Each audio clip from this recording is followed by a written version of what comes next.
Wolves win, Wolves Nation. It was a blowout. The Clippers, they're dealing with a bunch of injuries. There was obviously no Kawhi Leonard, who's never seems to be on the floor. He's injury prone, and I'm pretty sure that the Clipper fans are excited to have Kawhi, but not excited to have Kawhi. James Harden, 1 for 10, 5 points. 1 for 6 from 3-point range, just completely iced him out of the game.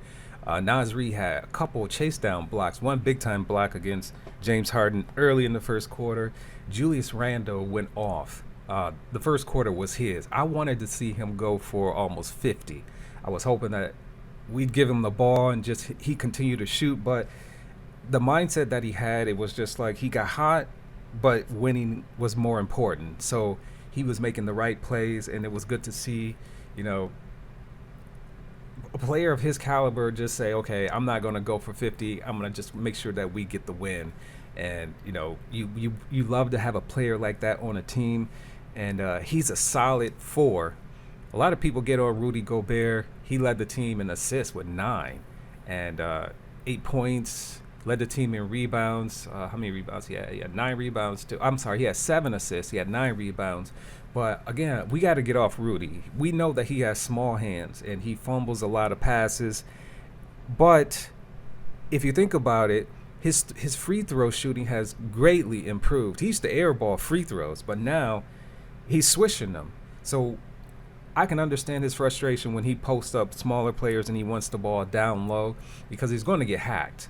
And the fact that he's been making his free throws, he was 2 for 2. He made all his free throws today. I mean, it's not like he took a ton, but for the most part, all this season, he's shooting the from free throw line pretty well. So I mean, he's not a guy who's going to pick and pop and hit threes, but his pick and roll, and his down low presence, he don't really have a post game too much, but I mean, he's efficient.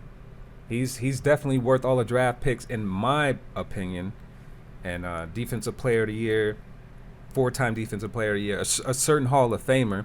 We got to get off Rudy. He's improved his game, and I love what he's doing. I'd be frustrated too because he posts up a lot of smaller players, and we don't give him the ball.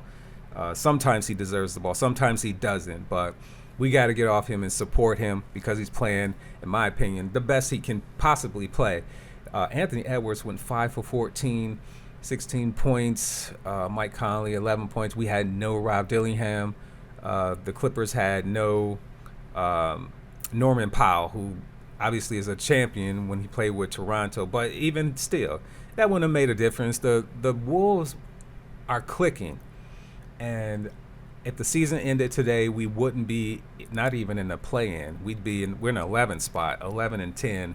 We do play the Warriors next, 2 games against the Warriors, who are in the 6th spot at 12-8. I think we can do some damage against them. Once we start clicking and once we get healthy, fully healthy, and we learn our personnel,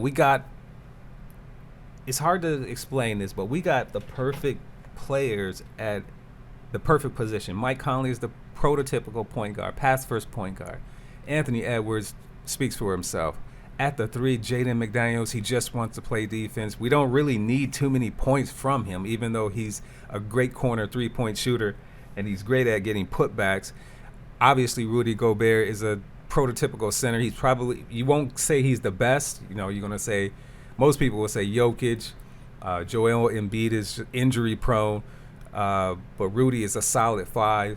And Julius Randle is a solid 4. And if Coach Finch can draw up plays to where everybody can be utilized at their position, the Wolves can do damage in the postseason.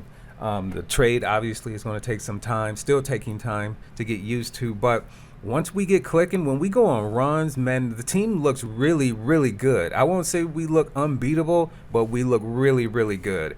The Clippers, I think they won 8 straight at their new Intuit Dome or whatever they call their arena. I mean, it's a nice arena. Steve Ballmer put a lot of money into this arena, but it was a blowout from the beginning. As I said,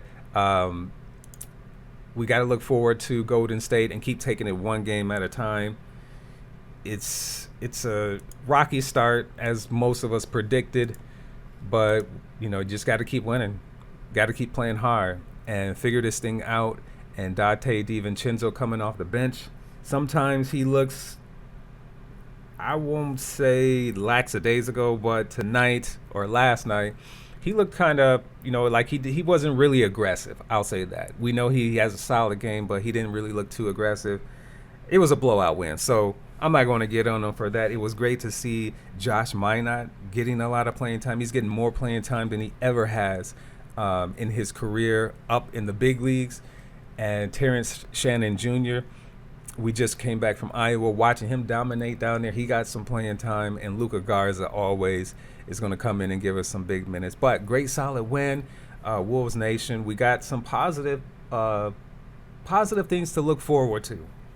It could be worse. We could be we could be way at the bottom of the league, but we're staying about 500, and it's still not even halfway through the season. So let's look forward to Golden State and get those wins. Go Wolves.